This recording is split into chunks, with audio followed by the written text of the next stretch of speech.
Mayer'le çalıştınsa bil ki artık şifalanma zamanı gelmiş.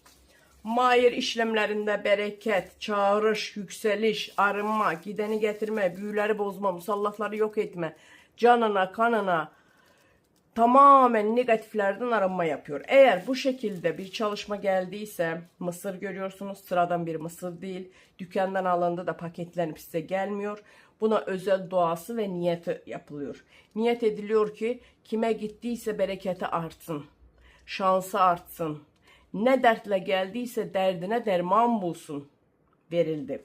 Ve sen bunu hemen alacaksın, içinden bir kabın içine. Şimdi benim buradaki kap küçük. Sen büyük bir kap koyacaksın.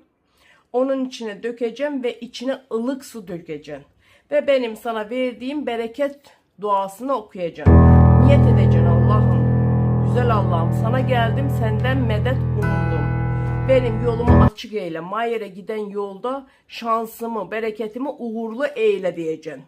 Nasıl ki bu mısır gün günden yeşerecekse, gün günden filizlenecekse, öyle de benim bereketim, şansım yükselsin. Bu yıl boyunca eğer kimde cücerecekse onun evine, hanesine yıl boyunca bol bol para getirme için zenginlik çalışmasıdır.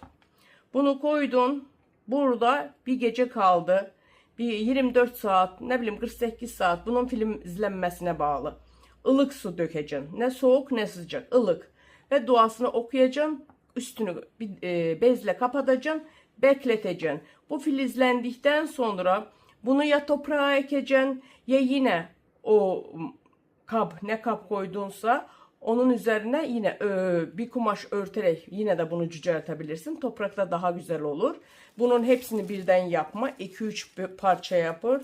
Ne kadar istersen. İstersen evdeki hanede kaç kişi var? Diyelim 5 kişi var. 5 tane böyle böleceksin. 5 tane böyle böleceksin. 5'ini de her kişinin ismine ekeceksin. Ve bir günden bir yavaş yavaş sulayacağım, benim verdiğim duanı okuyacağım. Niyetin nedir? Yıl boyunca evime, haneme bereket gelsin. Eğer verdiğim bu mısır sizde yeşerirse, çıkarsa, bilin ki o sene bereketli geçecek. Hem öngörüdür hem bereket çağrışıdır.